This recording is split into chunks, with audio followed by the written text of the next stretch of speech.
实现祖国统一，解决中印边境问题是关键，但要面临3大难点。大家好，我是肖印华。若想实现统一，解决中印边境问题成了关键，但有3大难点要先解决。关于中印两军不久前在边境地区发生摩擦一事，相信很多朋友都非常了解，是印度方面主动挑事在先。解放军完全是被逼无奈才采取的行动，但不管怎么说，面对印度在边境问题上的主动挑衅，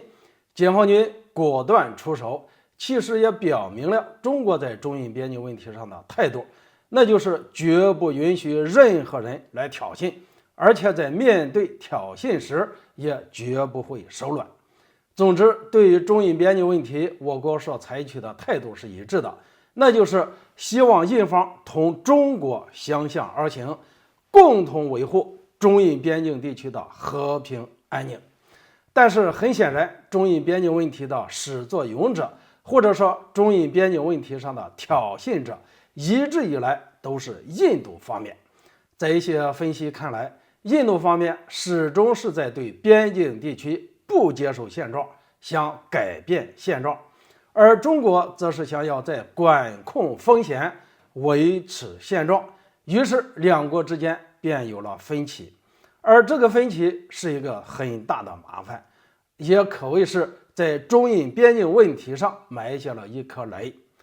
可以说，既然是雷，就总会有爆炸的时候。于是为了防止一些突发事件的发生，中国也相应做了一些准备。相信不少军民朋友都已经注意到，中国在几个距离中印边境较近的机场都上了不少的新的装备。当然，我国在处理中印边境问题的时候，总体是非常克制的，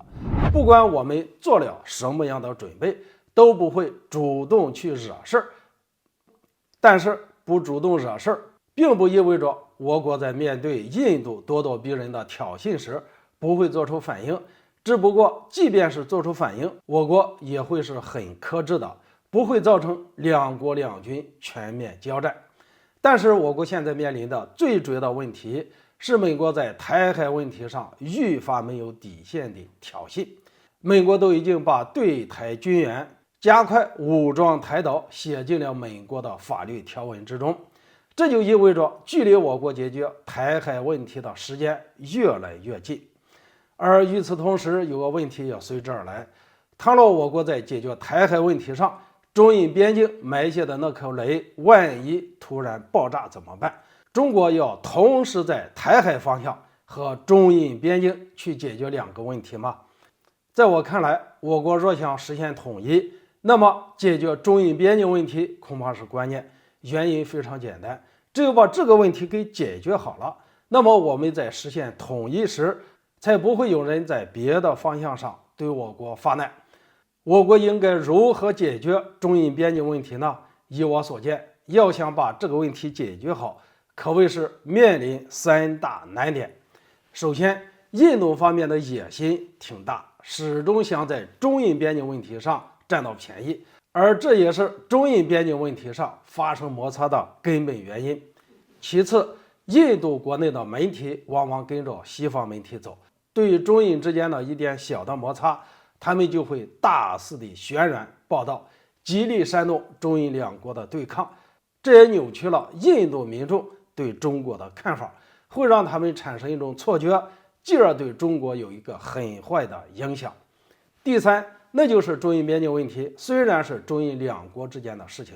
但是印度方面为了在面对中国时更有底气，居然拉美国入局。这也是为什么美印两军在中印边境的敏感地区接连举行几场军演，其军演代号叫做准备战争。总之，如何应对印度的野心，纠正印度国内媒体的一些不实报道，改变印度民众对我国的一些错误看法，以及设法阻止美国介入中印边境问题，恐怕是我国想要解决中印边境问题必须先要解决的3大难题。而只要先解决好了这3大难题，中印边境问题或许才有迎刃而解的可能。好了，今天就说到这里，咱们下次见。